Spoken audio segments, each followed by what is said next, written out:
তোমালোক সকলোৱে জানা যে তোমালোকৰ স্কৰিং টপিক আছামিজ ছাবজেক্টৰ অসমীয়া ৰচনা। চ' আমি ইম্পৰ্টেণ্ট টপিক লৈছোঁ, চ' চাই যোৱা।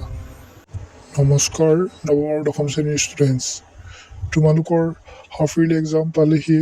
চ' আমি অসমীয়া ৰচনাৰ বাবে 6টা টপিক লৈছোঁ, এইকেইটা একেবাৰে মিছ নকৰিবা। প্ৰথমটো হৈছে অসমৰ বানপানীৰ সমস্যা আৰু ইয়াৰ প্ৰতিকাৰ। এইটো যিহেতু এইবাৰ অসমত উজনি অসমত বানপানী হোৱা দেখা গৈছে, চ' এইটো অহাৰ সম্ভাৱনা খুবেই বেছি। 2 নম্বৰত পৰিৱেশ প্ৰদূষণ আৰু ইয়াৰ প্ৰতিকাৰ। এইটো এটা খুব গুৰুত্বপূৰ্ণ টপিক, চ' চাই যাবা। 3 নম্বৰত আহিলে তোমাৰ প্ৰিয় সাহিত্যিক। তোমালোকে প্ৰিয় সাহিত্যিক হিচাপে লক্ষ্মীনাথ বেজবৰুৱা দেৱকো ল'ব পাৰা। তাৰপাছত তোমাৰ প্ৰিয় গ্ৰন্থ। 5 নম্বৰত তোমাৰ জীৱনৰ লক্ষ্য, আৰু 6 নম্বৰত আৰু এইখন এখন খুবেই গুৰুত্বপূৰ্ণ ৰচনা, বিজ্ঞান আৰু ইয়াৰ প্ৰযুক্তি। আৰু যদি তোমালোকক পৰীক্ষাৰ বাবে ইম্পৰ্টেণ্ট কুৱেশ্যন এনচাৰ লাগে, তেন্তে আমাৰ চেনেলটো ছাবস্ক্ৰাইব কৰি ল'বা। Thank U.